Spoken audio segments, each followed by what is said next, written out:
Ung Yon était adolescent sous le régime de Pol Pot, mais il n'a pas oublié les hurlements des suppliciés dans le temple de ce village.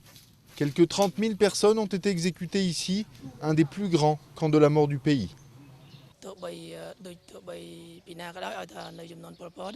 Ils étaient torturés et enchaînés.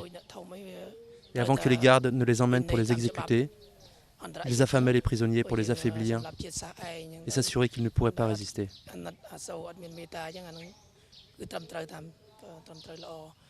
Jusqu'à 2 millions de Cambodgiens, soit un quart de la population, sont morts sous la torture, d'épuisement ou de malnutrition entre 1975 et 1979. Le prix d'une utopie marxiste délirante, mais seule une poignée de cadres supérieurs du régime seront jugés.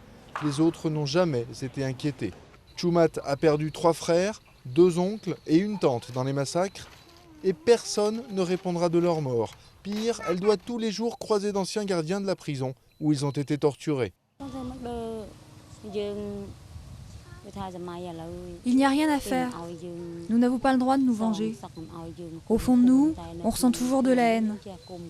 Mais si nous l'écoutons, nous finirons en prison. Dans ce centre de soins pour toxicomanes travaille justement un de ces gardiens de prison. Il affirme n'avoir pris part à aucune torture lui-même et ne craindre aucune représaille. Je regrette ce qui s'est passé, mais à l'époque, je ne savais pas quoi faire, parce qu'il fallait obéir aux ordres.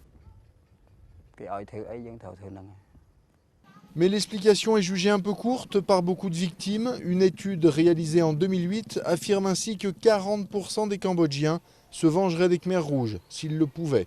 De toute évidence, le tribunal parrainé par les Nations Unies ne va pour eux pas assez loin. En tant que nation, en tant que société, ce tribunal nous aide beaucoup sur la direction à prendre après tout ça, sur la façon de le laisser derrière nous. Mais d'un point de vue personnel, pour ma mère par exemple qui a perdu tous ses parents, frères et sœurs, le procès n'est rien. L'idéal de justice face à une douleur sans fond. Pas assez assurément. Juste un petit pas de plus vers un début d'apaisement et ce nécessaire espoir que la haine ne se transmettra pas de génération en génération.